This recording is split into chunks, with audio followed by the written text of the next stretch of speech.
It's the day after Christmas in New Zealand, but it's cold and damp. A steady drizzle hitting the windshield as the wipers lazily brush it clean.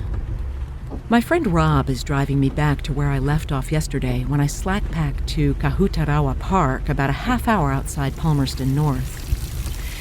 The rain has done its work in just 12 hours, leaving boulders in the roadway and waterfalls pushing across our path to the stream, swollen and muddy. I snap his photo at the car park before we part, Rob carrying a day pack and planning a short circuit, dressed in shorts and a long-sleeve tee, an elaborately carved piece of kawakawa punami or greenstone around his neck. And then I head to the backtrack, steep through bush and sidling the hillside above the raucous stream below. I warm up in no time. The rain stops and my spirits lift as I march easily up the wide path, until I hit a landslip, a huge one, all the way across the trail. Well, I should have known after so much rain that the earth just wouldn't stay in place. It's rock-studded mud, small limbs reaching out like the arms of buried victims. Perhaps I can just cross it, I think, tentatively placing my newly cleaned sneaker up on the pile. I sink in, way up over my ankle and my newly cleaned socks.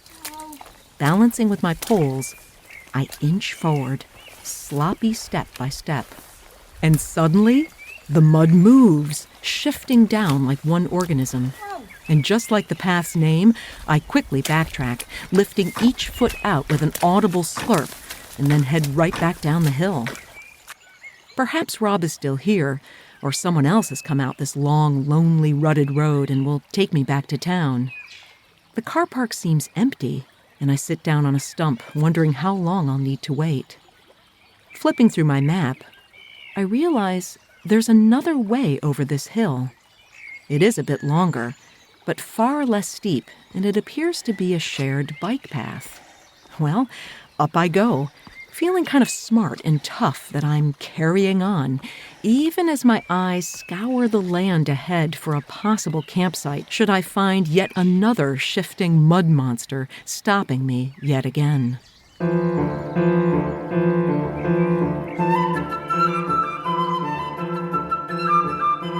You're listening to The P-Rag, Unfiltered Adventures of the Blissful Hiker. I'm Allison Young, the Blissful Hiker, sometime professional flutist, sometime voice artist, and full-time pedestrian. Most of us female hikers carry that essential item with us when backpacking, the P-Rag, and it shares a definitely unglamorous but vital truth about empowerment as badasses who really don't need permission to blaze our own trails in this journey we call life. Thanks so much to Lecky Trekking Poles for supporting the P-Rag podcast. If you want to be a blissful hiker, Lecky's should be in your hands. Also Belega, makers of the best blister-resist, non-slouching, foot-massaging socks for the long haul. I met Rob through friends who were following my hike. He's an American married to a Kiwi and has made the North Island of New Zealand his home for over 20 years. When I left Koitiata and started heading towards Palmerston North, I knew I'd be arriving on Christmas Eve. Would he be willing to let me camp on his lawn? I asked in one of our correspondences. Well, it would take a few days to hear a reply, but I'd be near towns over the next 2 days, so it seemed likely I'd have an answer one way or the other. It's pretty hard to feel Christmassy as I walk on the hard-packed black sand trail this glorious morning, clouds reflecting on long stretches of beach and low tide, the sand carved by water and thousands of shells crunched into ripply surfaces. A huge mountain range looms in front of me off in the distance, and then a Kiwi section hiker driving his car on the beach stops to compare notes. I tell him some of the trail is really just terrible, to which he responds, "But that's the challenge," with a big toothy grin. Okay, you got me on that one. I cross a stream in its mouth, waiting for the magic moment like Moses, with the waves pulling out but the fresh water still pushed back. I land on a little island and only get a tiny bit wet. There are no footprints this part of the beach. Inland, I walk on crunchy track through pine, full sun on my face with tiny raindrops falling in between. I take a shortcut to Bulls through a shattered landscape of young forest amidst sad stumps and overgrown gorse. Then I'm back on road, passing neat houses in rows, one with a sign reading, "Water." I'm grateful for a separated and protected bike path across the Rangatikai River, but then the trail requires running across Highway 1. That Kiwi section hiker was right. This is a challenge. I camp on the manicured lawn of Mount Lee's Reserve, seeing that Bohan, Marco, Alex, and Tom were here yesterday, along with fast-walking Amelia, who I haven't seen since day 4. A Rio Rio, or New Zealand warbler, sings its trilled melody, and I call it closer, 3 more joining. The evening is cold, but ends with a grand display of pinky-orange glow in the western sky, now in purple embers, before the rain comes, heavy and never-ending. But the following day, Christmas Eve, is mostly road walk to town, cows inspecting me from behind their fences, and perfectly woolly sheep as if drawn for the far side, running away as I approach. In town, it's a row of settlers' homes with curved metal roofs. A little girl in a pink bathrobe carries a cat as big as her, its legs flopping in front of her. I realize as I walk here why I don't see any other hikers, because most of the ones I've met will skip this section. They call me a purist for walking it, though I prefer through hiker to their tour hiker, or, truth be told, hitchhiker. The Te Araroa certainly challenges this concept of hike your own hike, and I realize we can choose to do what we want.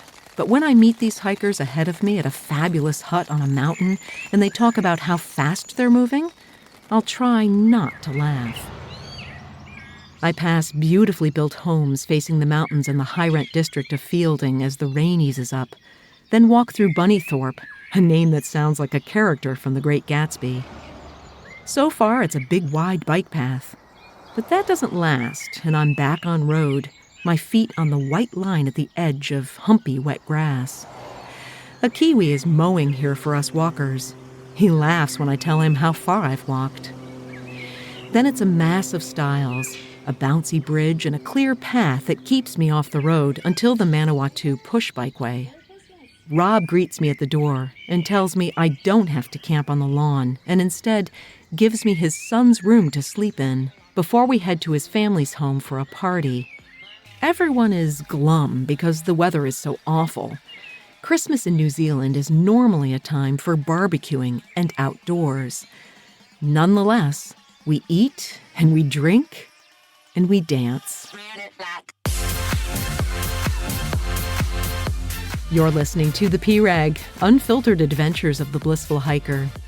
Through sharing my stories of walking long-distance trails as a solo, middle-aged female hiker, I hope I can empower you to learn to hike your own hike, too. If you're enjoying the storytelling, consider subscribing to The P-Rag wherever you get your podcasts. And if you listen on Apple, take the time to leave a review. That's how other people like you find the podcast. It's Christmas morning, and it's even wetter than yesterday. I have tea and toast with Rob, as Tara hands me a present that was snuck under the Christmas tree by the fat orange tabby cat named Fred. It's tuna packets and chocolate.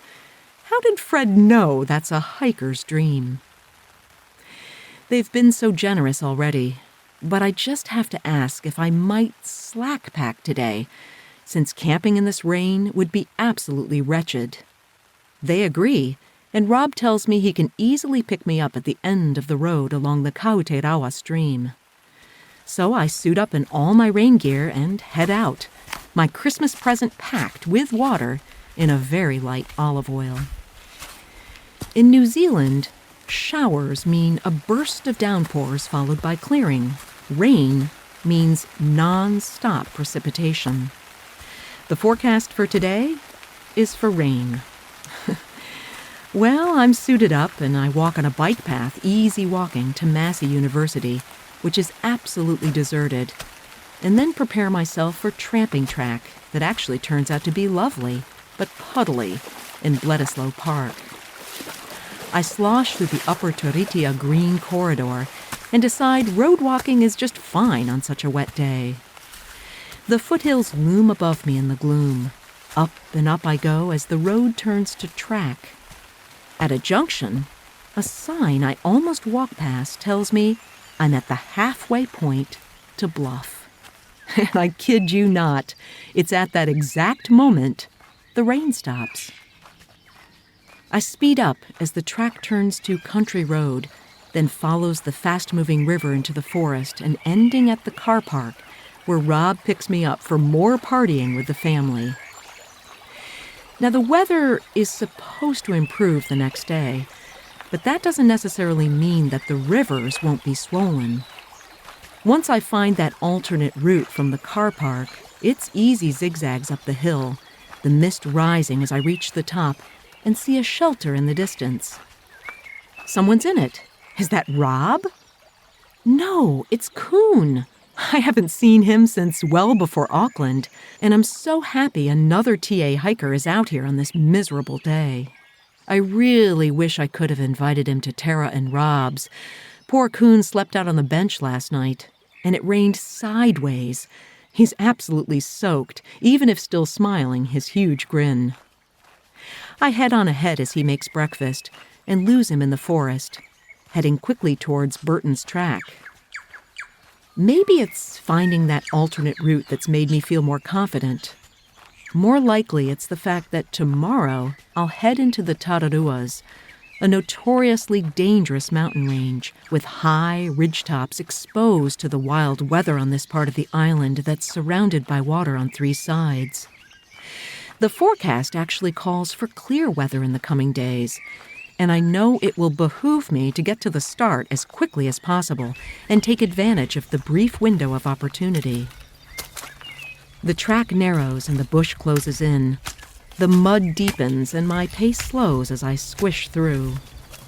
Then the trail begins to head down steeply, and I do all I can to stay upright. The ravine cuts down to water, and I hear it getting louder as I approach in the dense darkness. It's the Tokumata River, swollen from the rain and crashing in rapids over half-submerged rocks. I am expected to cross it. Good Lord. Coon is far behind me now, so I'll be on my own through this. Well, I see the orange triangle across the river, and I take a few awkward steps into the cold, roiling latte-colored water. No, this is far too deep. I move down a few paces, but the water is really boiling, and a spill would place me directly in its teeth. So, up the river I go, about 30 feet or so, to what looks like a reasonably doable cross. I walk like a crab, facing upstream and pulling my poles out completely and repositioning each step to counteract the force of all that water. It's slow, it's deliberate, but finally, I reach the other side. The deepest section of the river is funneling at my side, so there's no way to work back down the river to the trail. Instead, I have to hoist myself up on this steep bank and find some way back to the trail through the bush.